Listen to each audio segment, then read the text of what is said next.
Joseph and Potiphar's wife. 39. Now Joseph had been taken down to Egypt. Potiphar, an Egyptian who was one of Pharaoh's officials, the captain of the guard, bought him from the Ishmaelites who had taken him there. The Lord was with Joseph so that he prospered, and he lived in the house of his Egyptian master. 3. When his master saw that the Lord was with him, and that the Lord gave him success in everything he did, for Joseph found favor in his eyes, and became his attendant. Potiphar put him in charge of his household, and he entrusted to his care everything he owned. 5. From the time he put him in charge of his household and of all that he owned, the Lord blessed the household of the Egyptian because of Joseph. The blessing of the Lord was on everything Potiphar had, both in the house and in the field. 6. So Potiphar left everything he had in Joseph's care. With Joseph in charge, he did not concern himself with anything except the food he ate. Now Joseph was well built and handsome. 7.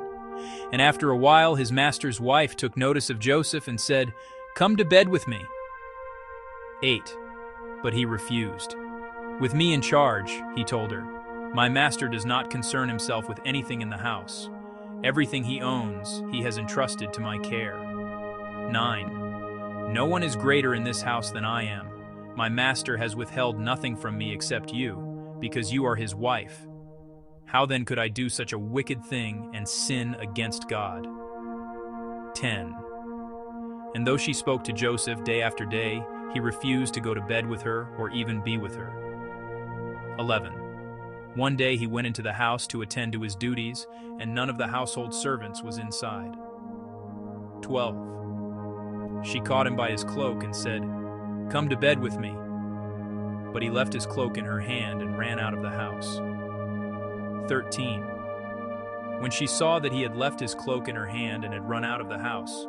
14. She called her household servants. "Look," she said to them, "this Hebrew has been brought to us to make sport of us. He came in here to sleep with me, but I screamed." 15. When he heard me scream for help, he left his cloak beside me and ran out of the house. 16. She kept his cloak beside her until his master came home. 17. Then she told him this story. "That Hebrew slave you brought us came to me to make sport of me." 18. But as soon as I screamed for help, he left his cloak beside me and ran out of the house. 19. When his master heard the story, his wife told him, saying, "This is how your slave treated me." He burned with anger. 20. Joseph's master took him and put him in prison, the place where the king's prisoners were confined. But while Joseph was there in the prison, 21, the Lord was with him.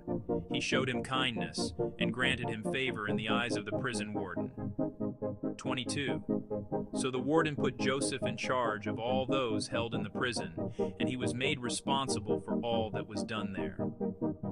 23.